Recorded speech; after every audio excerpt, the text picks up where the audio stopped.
My dear brothers and sisters, 042, special. I ran into one of our Baba that has lived, is a Yoruba man, but he's lived in Enugu for how many years? For 44 years. 44 years. 79. Yeah? 79. And he speaks good Igbo language. Because, can we go where? So that each onye ọbụla na-ekwu okwu na-asị na ụbọchị adịrọ mma ka ọ ghọta na ụbọchị ga-adịnwu mma ma anyị chọọ baba ahụ biko kọwara anyị afa gwa ya ebe isi efife ọma ihe eji mara mbụ Alhaji Abdulaziz Adebayo site n'ike Chukwu ọmụọ bụ eze ndị Yoruba n'Enugu steeti. Ụbọchị dị mma ọ bụ na anyị chọkwụzọ ụbọchị dị mma ụbọchị adị mma ụnụ afọ ka nsị mụ na nwanne m nwoke bụ onye Igbo ma ọ bụ onye Yoruba na-asụ ofu asụsụ na-ahụta ife anyị na-ekwu so ife na n'ụbọchị dị mma mana ọ bụ na m anaghị anụ nke ya na ha anụ nke m ọsọ onye a onye ofe mmanụ mụ asị kobokobo na-aghọtago so mana mụ chọrọ ịgwa unu na ọ bụrụ na redio Naijiria na Enugu a na-ada akpọ m bịa mee program ọhamalụ eji ofu awa eme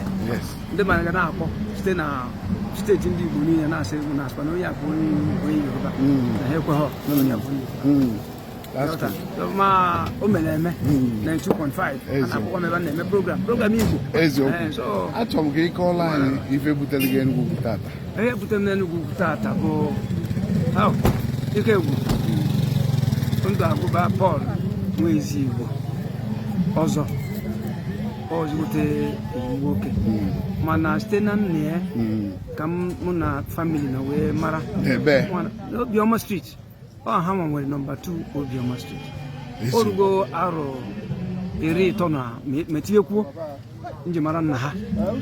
ma ndị agụba ibe ọbụla bụ nwe ya na-eyi n'arụ ma mgbe ọ nọ London ọ ga-akpọ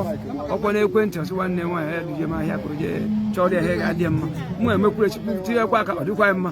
wee lụọ taa akwa ndị be ha niile tata bụ nke m dị ụmụ nwoke m nwakwara mana ọ bụ ọsọsọ egwu ihe mere na famili ahụ na agbụrụ ahụ bụ ezigbo ote agbụrụ dị m mma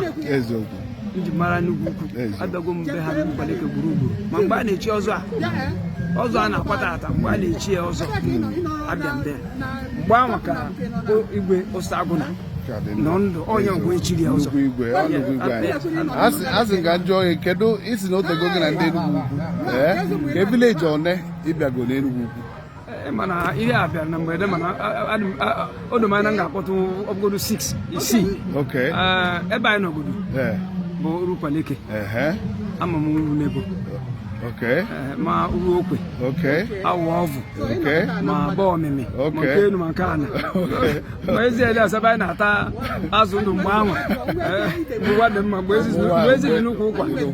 ama m Enugu kwuru nne ma ring road nwe ebe m amahọ nnukwu chọọchị ndị fada gbada nwe ebe ma Setatoni nwe ebe m amahọ nke ngwa gị kemgbe ọgwụ arọ gara aga ebe na-akpọkwa bụ be m n'ala Igbo Enugu nnukwu obodo ọ bụ na m gaa ala Yoruba onye na-asị m si ebe o nwe ebe m ga-asị ya na mba onye Igbo asị Igbo onye Igbo onye ebesa bụ onye mba onye Enugu onye ebe onye uru okwu ọka iwee fụkwa na ọkwa agwa m unu si na onye ọbụla na-enwere ọya onye Enugu ugwu ya ji emetakwa ọya Enugu ọkwa eziokwu na ndị Enugu ugwu jụrụ ihe maka amakwa maka ihe ma ka nsi Enugu steeti batawazi Anambra daalụrụ nne sa ọ ga-adịrị gị mma etu isi wee were ụkwụ wee si Enugu wee bịa Enugu ukwu nke ị ga-eji na ya amararị jide ka iji na ndị be anyị si anyị na obi tọkwa m ụtọ ịmara gị tata ma ọ bụrụ mgbe gị na mmadụ nọ na ọgwụ arọ ma ọgwụ arọ ịbụọ ka ị ya ama ma onye ahụ ozigbo mmadụ ozigbo mụ na anyị anyị na-achite n'ime chọọchị afụta mma na Igbo anyị kparịkọta ihe dị ka miniti ole na ole mma na Igbo ezigbo mmadụ nwa obi umeala ọ bụ na Naịjirịa si otu a dị nke nwa bụ onye Yoruba gị nwa bụ onye Igbo ọ bụ na anyị fụkọ na onye Hausa kịta na-asụkwa asụsụ anyị mụ na-asụkwa Hausa amụrụ m n'ugwu Hausa ejere m ugwu Hausa ma na-asụkwa Hausa so mfe onye Hausa ọ dị m ka nwanne m mfe onye Igbo ọ dị m ka nwanne m ewefere asụsụ anyị bụ nwanne ka Chineke nyere anyị aka eziokwu daalụ nne sa Chukwu gọzie unu ndị be anyị unu anụghị ya